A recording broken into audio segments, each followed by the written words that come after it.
Hi everyone, I just wanted to let you know that we have just launched our spring fundraising drive. If you would like to support these podcasts and everything else we do at the Institute, please make a donation by clicking the link in the show notes or go to jungchicago.org/give. Large donations and small donations are all wonderful and appreciated, and I just want to say thank you to everyone who does donate and will donate. Thanks so much.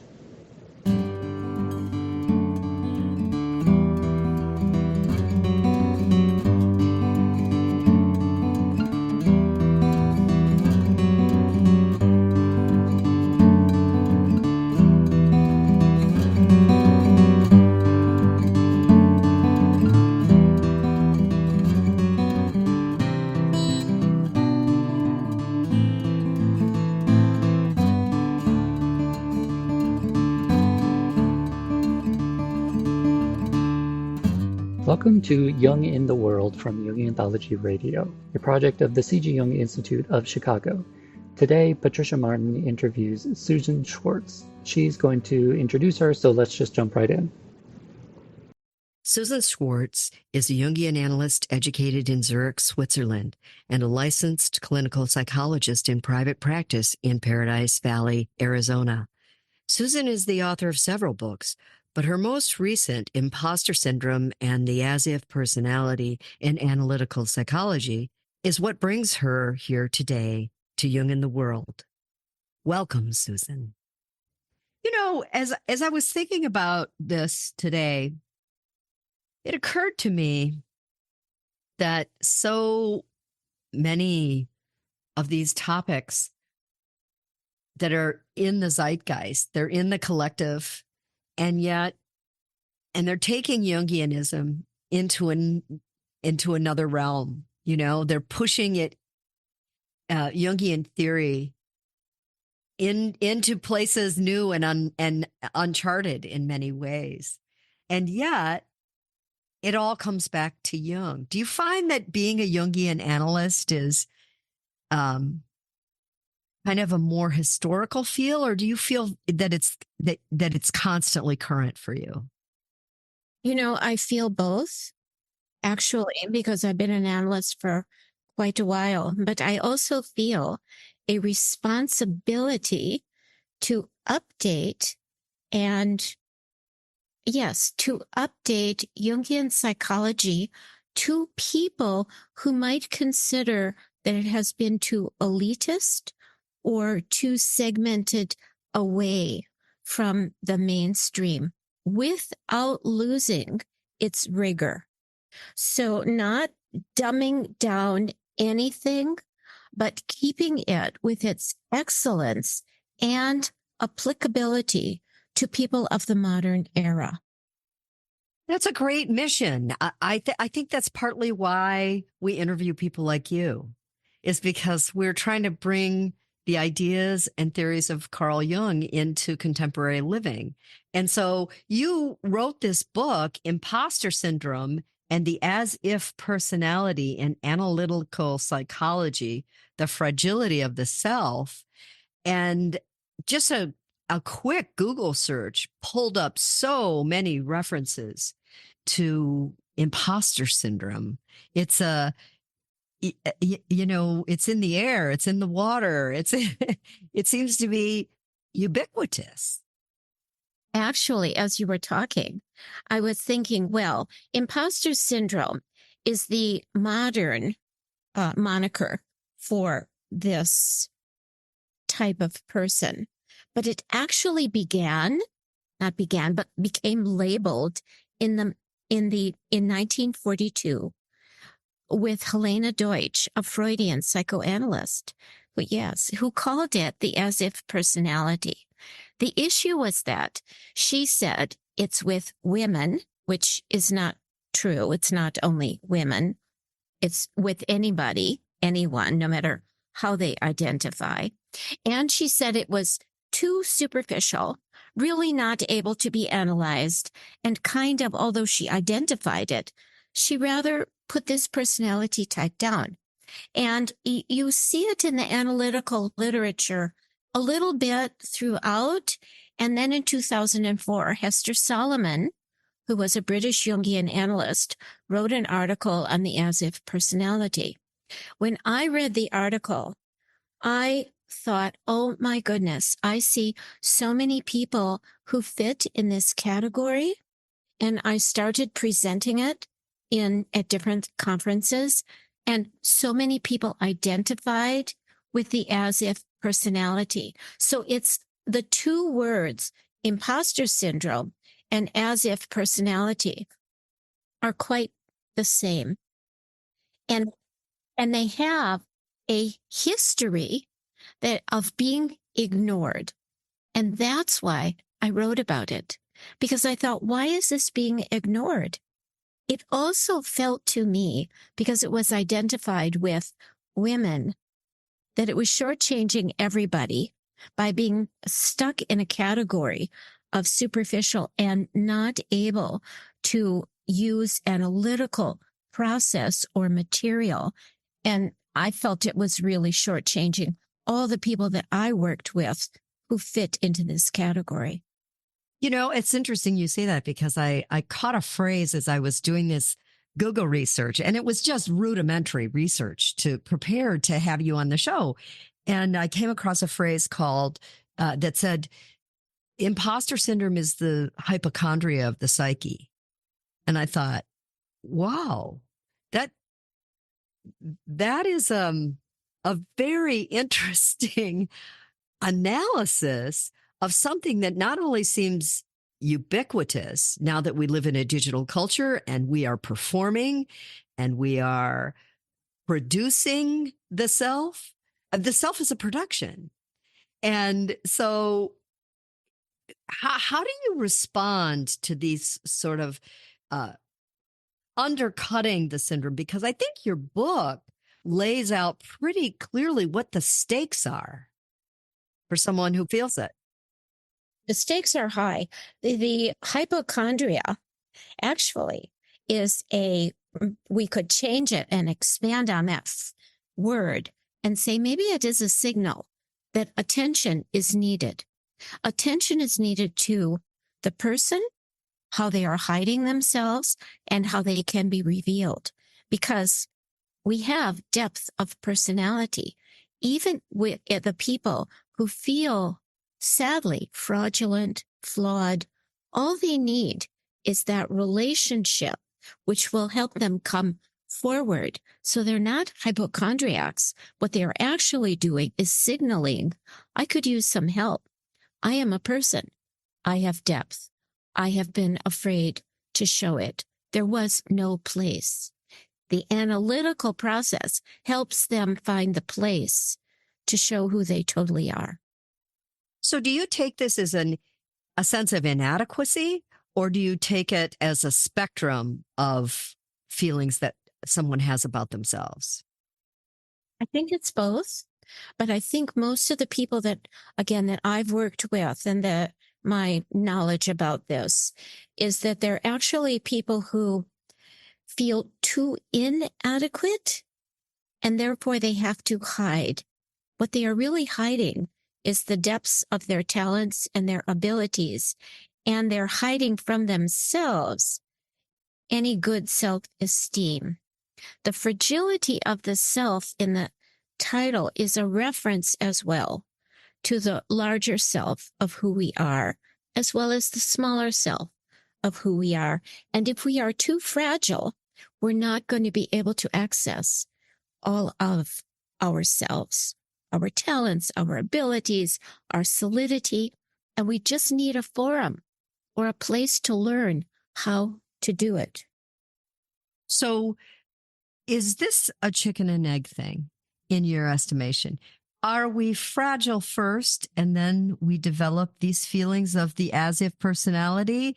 Or I'm not saying that a personality is just a construction of feelings, but are we fragile first and then we feel as if we have to masquerade, or does the masquerading make us fragile?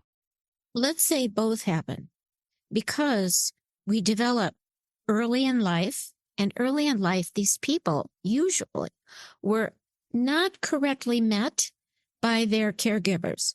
So whoever the caregivers were, they either wanted that child to be a performer and stellar as a result, or take on the problems of the parents. So in some way, their own needs went unmet, and they learned to put on a facade.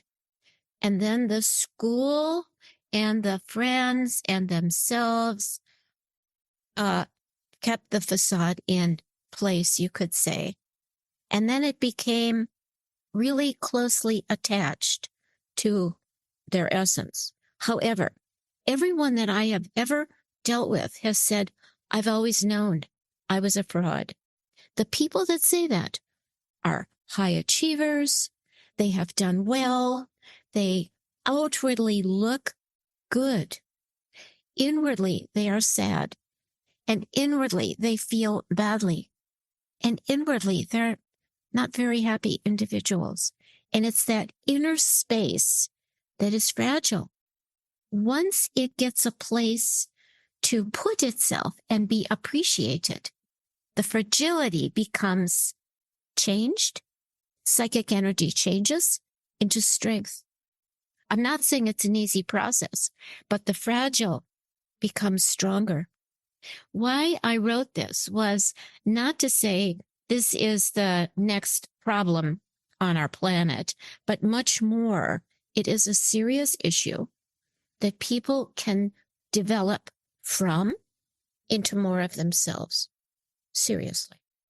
So you talk about these early roots of fragility, and I took great interest in reading what you wrote about Donald Winnicott's false self. And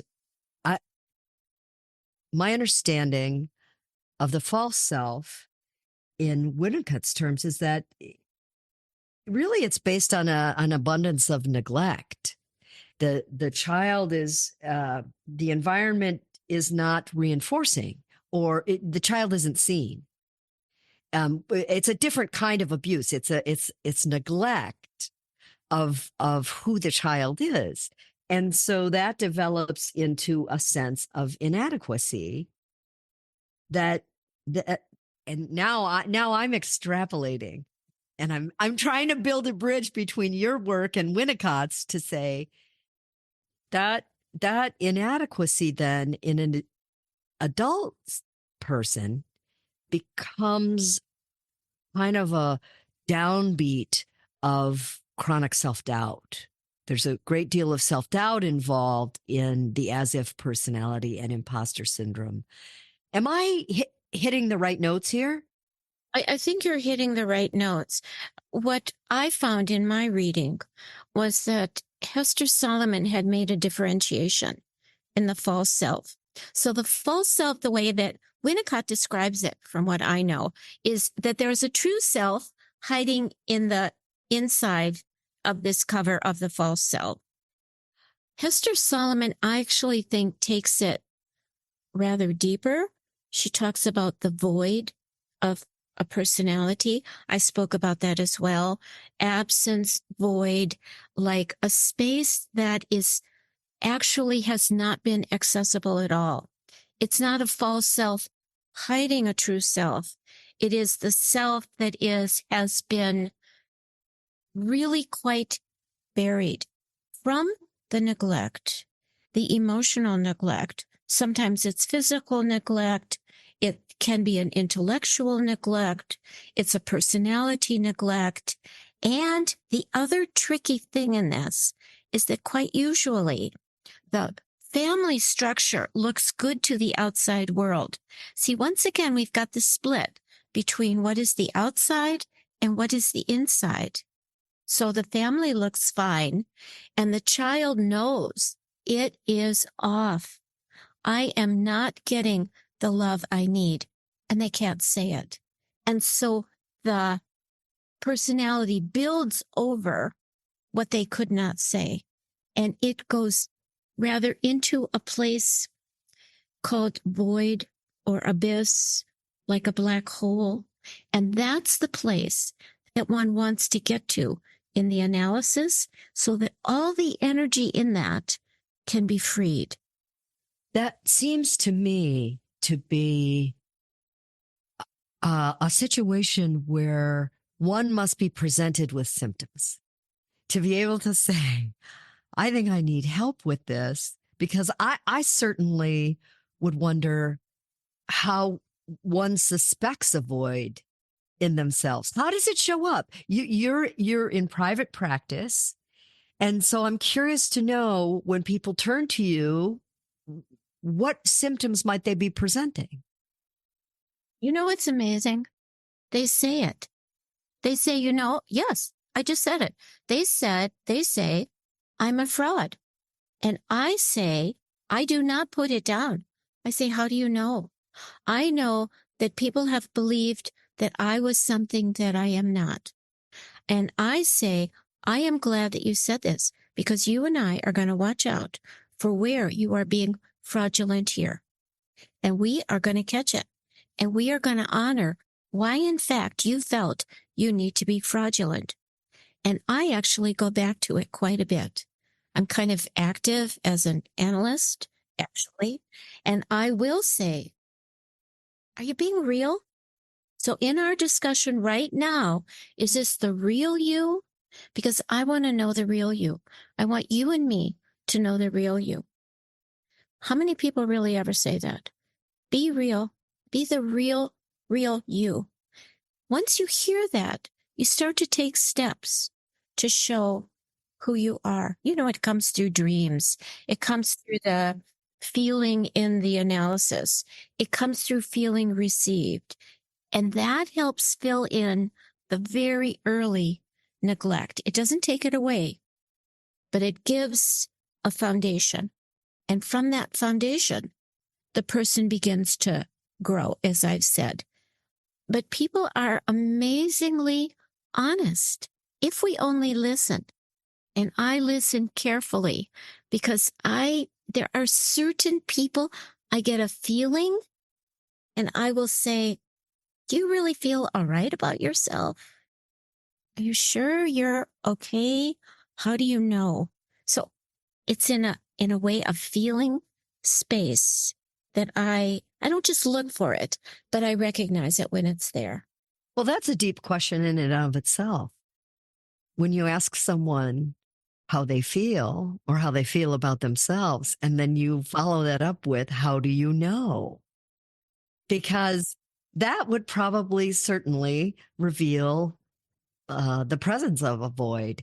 And the void is something that is very associated with narcissism, that feeling of emptiness within someone. And, I'm not going to lie, I'm a big fan of Christopher Lash's work, The Culture of Narcissism, where he really laid it out as the issue that colored the entire culture.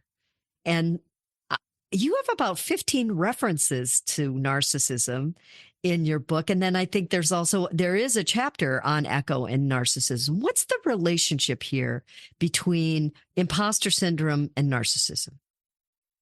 Whenever I talk about this, people always ask the exact same thing. So I'm glad that you got it, because I always think of the imposter syndrome and as if personality as kind of under the overarching narcissism.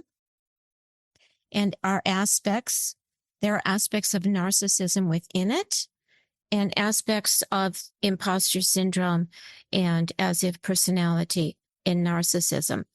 And I think of narcissism as really a singularity. When you read the myth by Ovid, Narcissus is alone. Nobody comes in. Echo is also alone.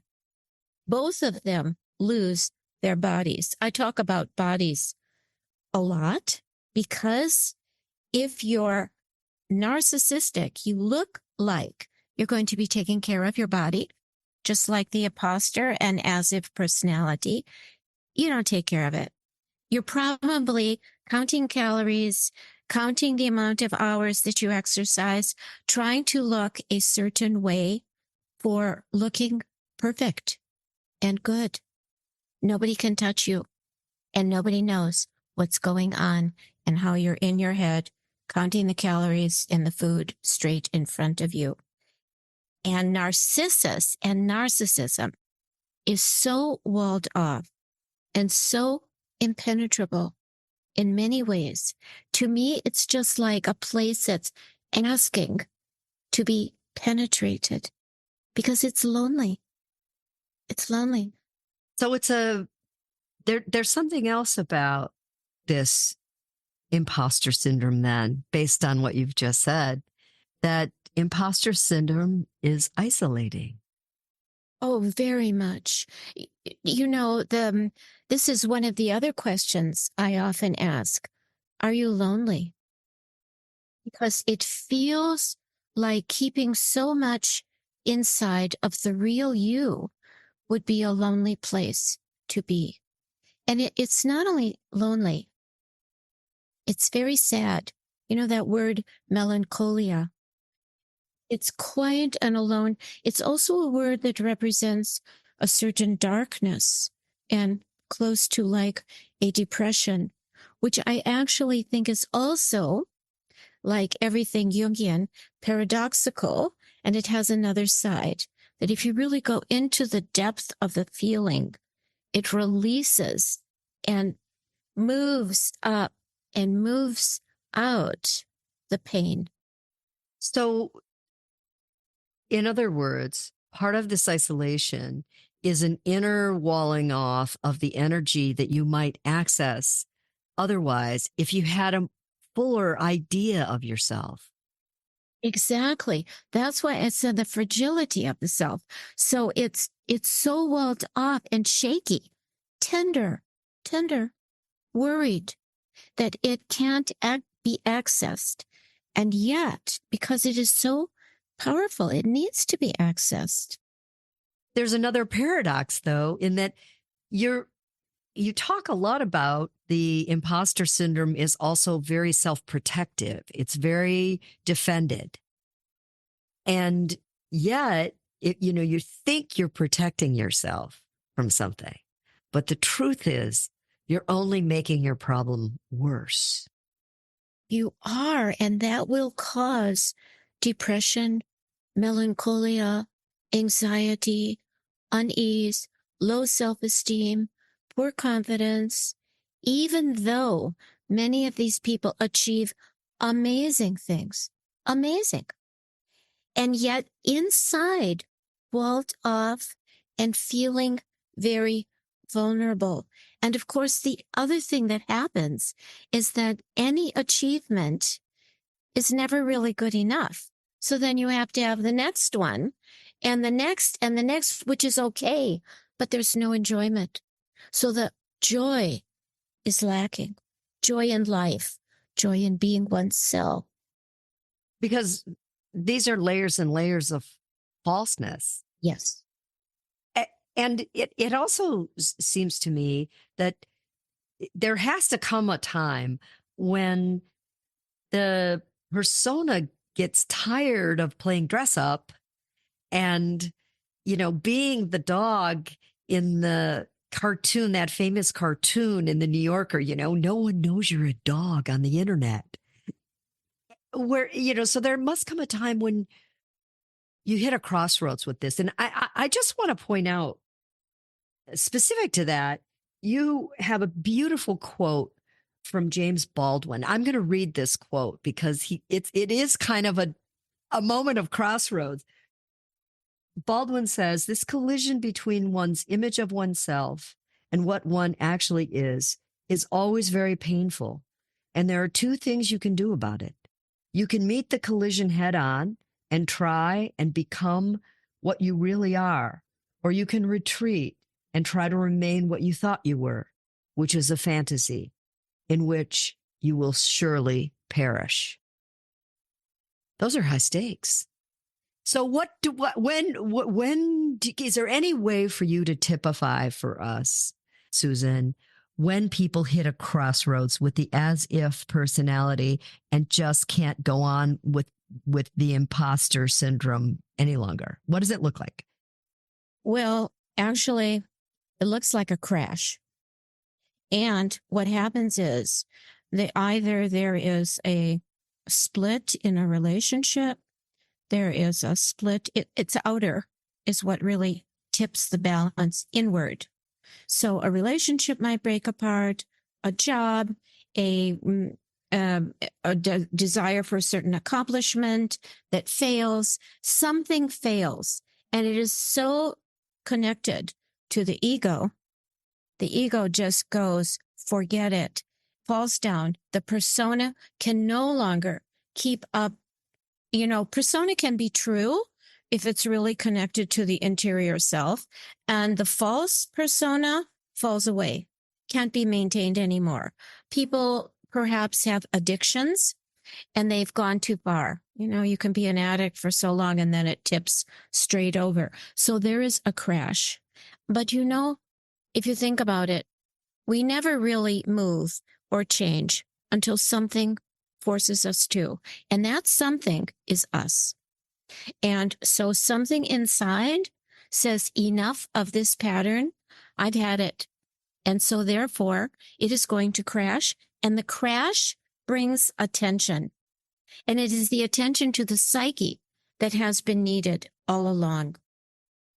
So again, there is we could go back to the hypochondria. Good, because it accentuates the issue and it needs to be accentuated. And then the person can no longer pretend because it doesn't work anymore. I love that you read the James Baldwin quote, one of my all-time favorites, and also because it's from James Baldwin and all he had to deal with and cope with and did. So it's got, again, many layers to it. Well, it seems to me, though, that, when we hit this collision point, this crossroads, it's also an invitation to something that would be essentially Jungian, which is inner reflection. After years of living the as-if personality, how hard is it for someone to actually engage in introspection and self-reflection? Is that difficult? Well, it's always difficult. And it's always difficult throughout one's entire life, which means that we always get to grow. One of the things that I have learned and really respect is that there are people of all ages who are embarking on this difficult path. And they are wanting more, and they want to alter something so life gets bigger. And so they are with the energy and the desire to figure out how they've lived, and has it been not just enough, but what else is there? So it's not to put down that they didn't have enough. It's more they know that there is something else within them that they need to do on this earth, whatever it is. And of all ages, and all ages change at about the same rate, as far as I'm concerned. It takes about the same time. Some people have, more knowledge beforehand or more urgency, whatever, but they're pushed by the self and they listen. Is that what Jung would call the striving forward function? We could say that. It's also the process of individuation. Yes. That Jung said, this is our job at the second half of life, whatever the second half means. Who knows? I don't know what that age is. But I so much believe and have learned that this is certainly an ageless process. And the longer that we are living, the older are people that are entering analysis I wanted to go back to one thing that you had said as well. You mentioned Christopher Lasch, who is quite interesting about narcissism. I think it's almost 50 years ago or more that he wrote the book. And it is actually more prevalent now than it used to be. So I think that culturally, we learn from very young to be narcissistic. We live in a culture which pushes it. Don't look at anybody else, isolationistic, stay within your own borders. There are many subtle messages that we have in the United States. I think it's true in other countries as well. But the issue of narcissism in that definition where it is very singular cuts out other people. It makes things too homogeneous, same. You can only love the same. You can't love difference, different personality, different color, different religion, different style, different psyche is prevented. And then you can only be in this very boring space, which always then needs more and more stimulation, and it can never get enough. Is that because it is bereft of the larger energy of the self? It has, again, it's walled itself off. So it really can't reach the battery. The wire can't reach the battery. That is the problem. The wire cannot reach the battery. And that is what one learns in analysis. You learn that you've got the wire, or you're the battery, whichever. No, the self is the battery. You learn that you've got the wire, and you can learn how to connect to the battery. The big one and the little one, you can connect to that battery. And then you learn more confidence, esteem, and solidity of being. And then you're really connected up. It doesn't mean the process is over. It just means now you're really connected to more layers and more depth, and you could do even more. One of the things I'm fascinated by is the stories people tell themselves, the inner narrative that drives their ideas, their attitudes, their actions.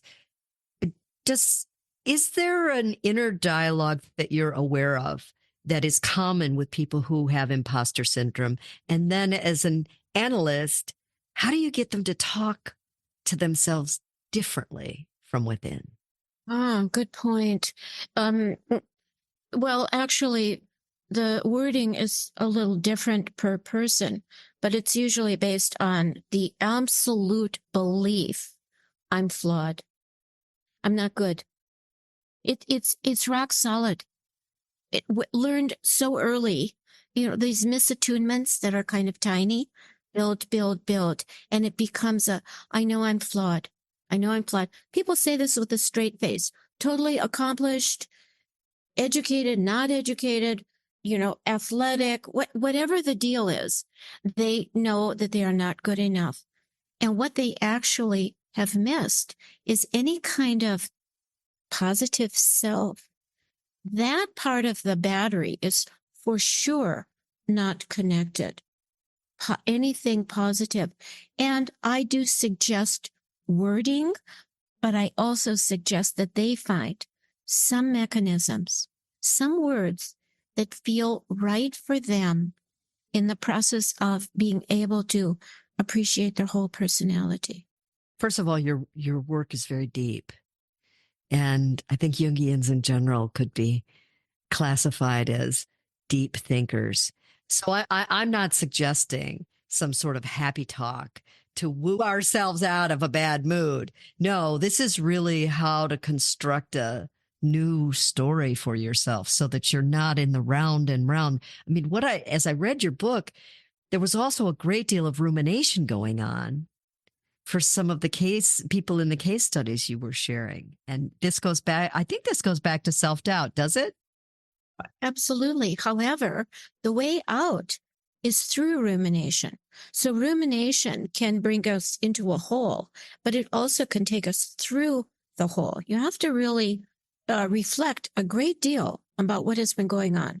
and learn to take yourself very seriously. So when someone says I'm flawed, I will take them very seriously.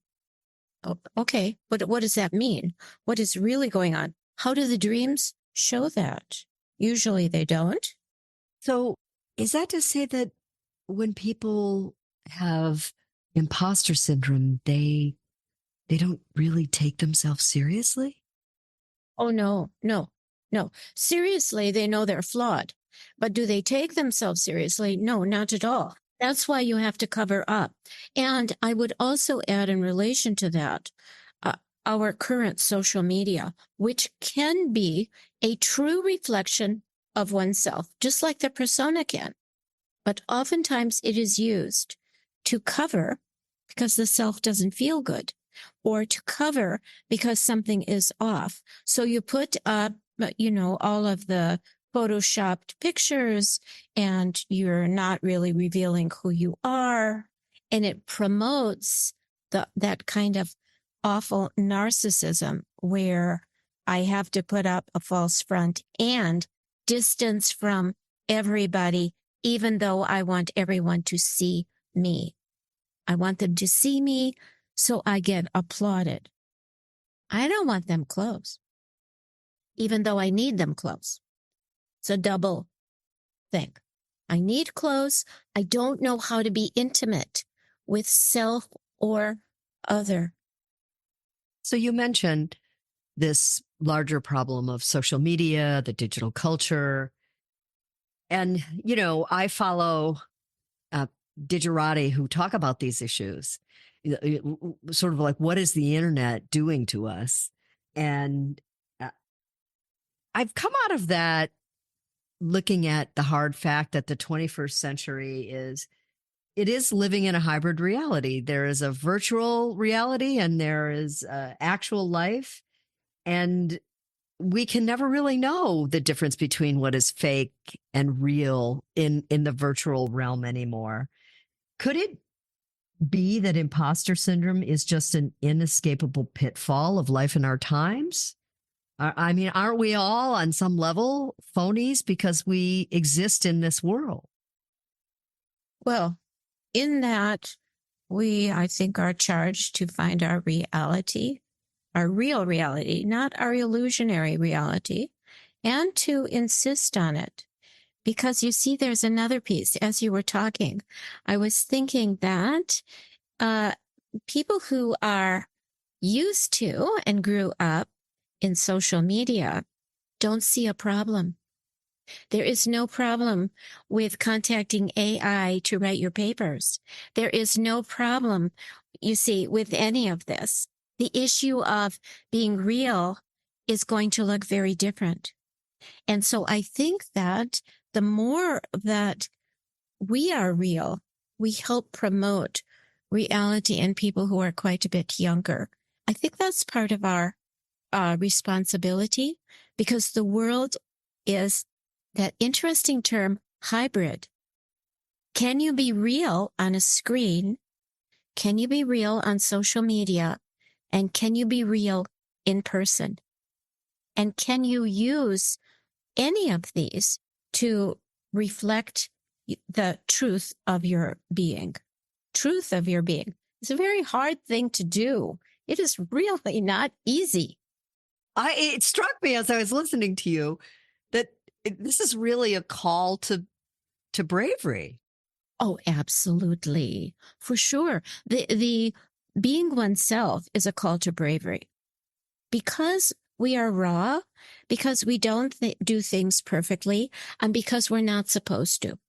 We're not supposed to be perfect beings. That would be so boring. It would be awful. And yet we have this idea that we are supposed to be something that is really not real at all. And it's not possible.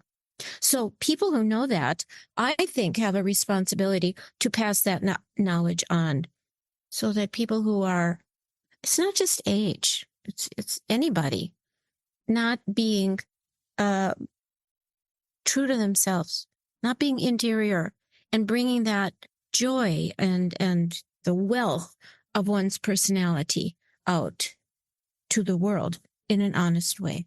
It's a hard process. And I was going to ask you. So you point out in your book many things that are very true. And I was reading them thinking your observations were spot on. But where do we go from here? Do we begin to,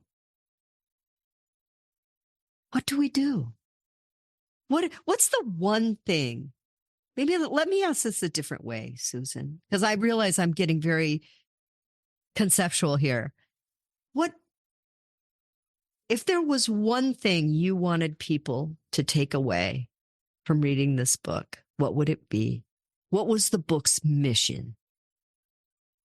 I wanted people to recognize themselves, and I want them to know that if they are imposter and as if, that in and of itself is not awful. Do something with it. Find yourself within that. Go towards the self. Move there. Take a chance. You mentioned courage. Go for it. That's what I wanted people to do. Not look at this as pathology, but this is something that has led me this far, and I need to change roads. I need to move it. I need to make the world bigger. Push the envelope. Enrich one's soul, you could say. So it was written to give people, curiously enough, hope. Totally written with hope in mind. Take this seriously, take yourself seriously, and know that you can be, what should I say, naively all that you are, but I think that's true. Be all that you are. Be your imperfect, wonderful self.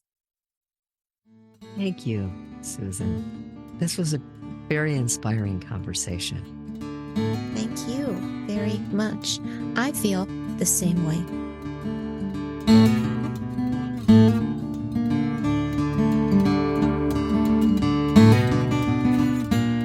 Thanks for listening.